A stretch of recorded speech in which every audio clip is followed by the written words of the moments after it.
Exchange pieces when your position is cramped. Hi friend, this is Vakil Akhtar, International FIDE instructor. Today we are going to see, does exchanging pieces really makes any difference in a cramped position? This is part 2 of the art of exchange. If you have not seen the part 1, please find the link in description box and do watch it. Let's start the game. White has played e4. Black replied with c5. Sicilian defense. Knight f3. g6. This is called accelerated dragon. To give you little more idea about accelerated dragon, let me compare this opening with normal Sicilian dragon. In normal Sicilian dragon, initially black develops all his pieces first. For example, let me show you the game. e4, c5, knight f3, d6, d4, c capture d4, knight capture d4, knight f6, knight c3, g6. This is called Sicilian dragon. Bishop e3, bishop g7, bishop e2, short castle, knight to c6. Okay, this is the standard plan from the black side.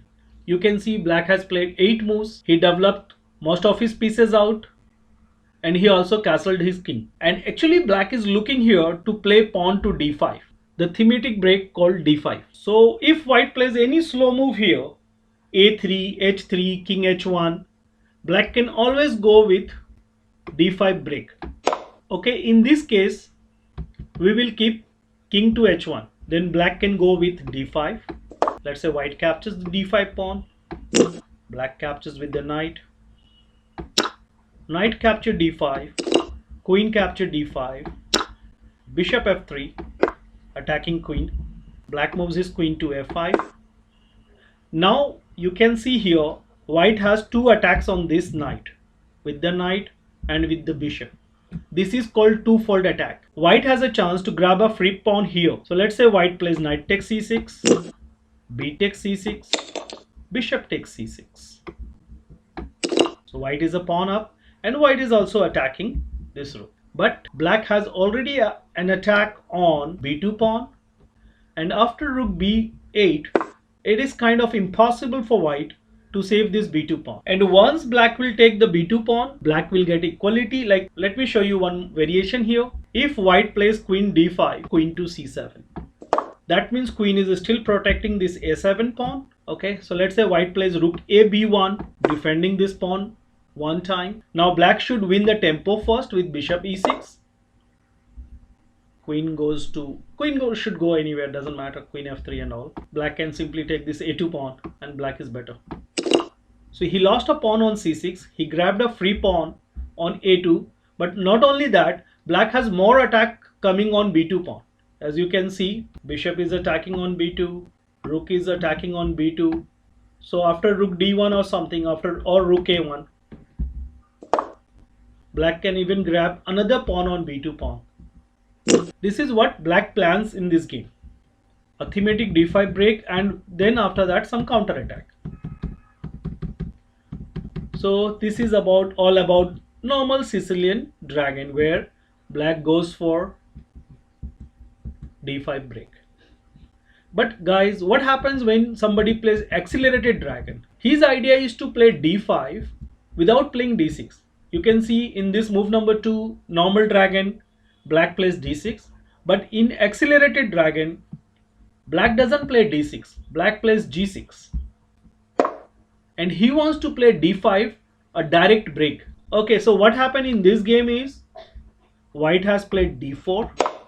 Black captured with the pawn. White captured with the knight. Black has played bishop to g7. White has played c4. A very strong move. Defending d5 one more time.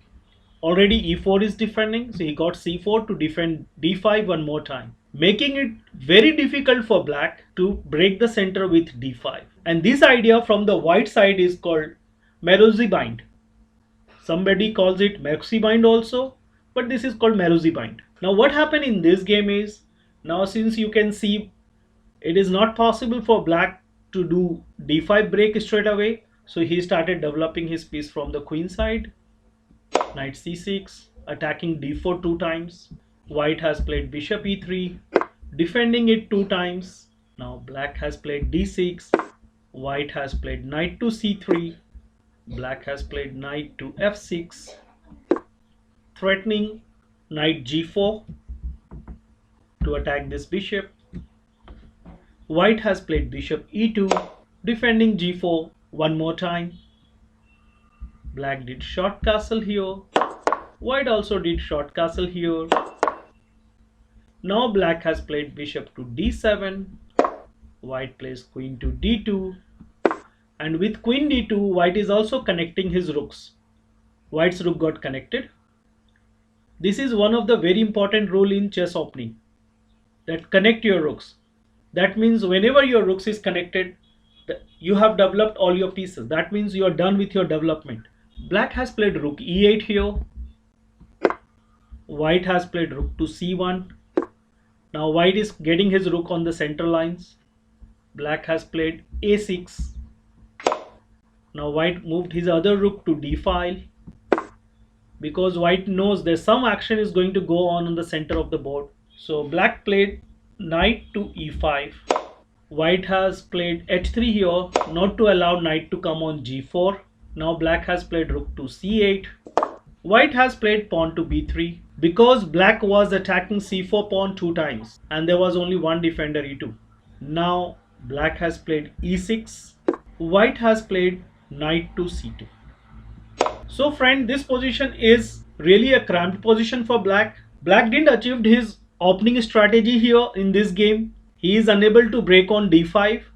So that's why his position is little cramped. And white is putting pressure on d6 pawn. d6 is a weak pawn.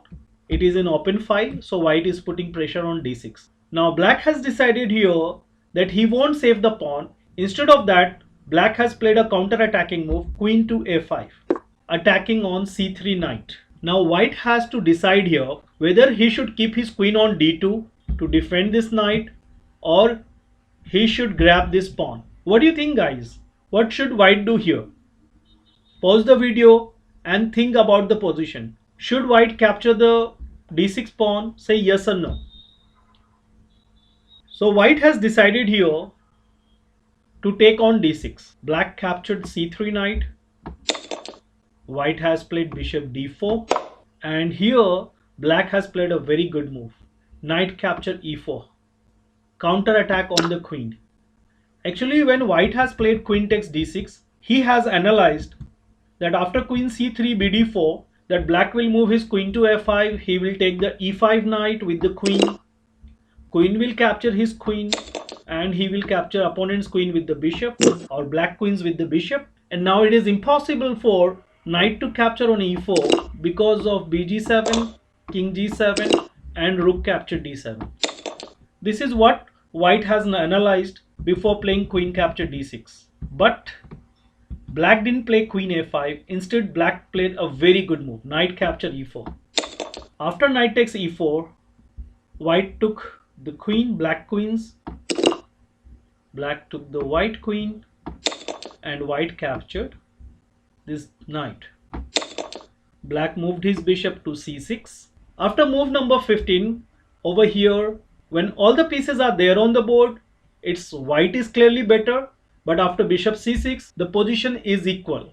Actually, queen takes d6 is a mistake. Because of this move, black got a counter-attack chance, and he didn't achieve much in the counter-attack, but he was able to exchange few pieces, like queen is out of the board and one minor piece is out of the board. So this couple of exchanges help him to get an equality, and this position is equal now. So this was my point, my friend, that when your position is cramped, please exchange pieces. Okay, bye. Thanks. See you in the next video. Take care.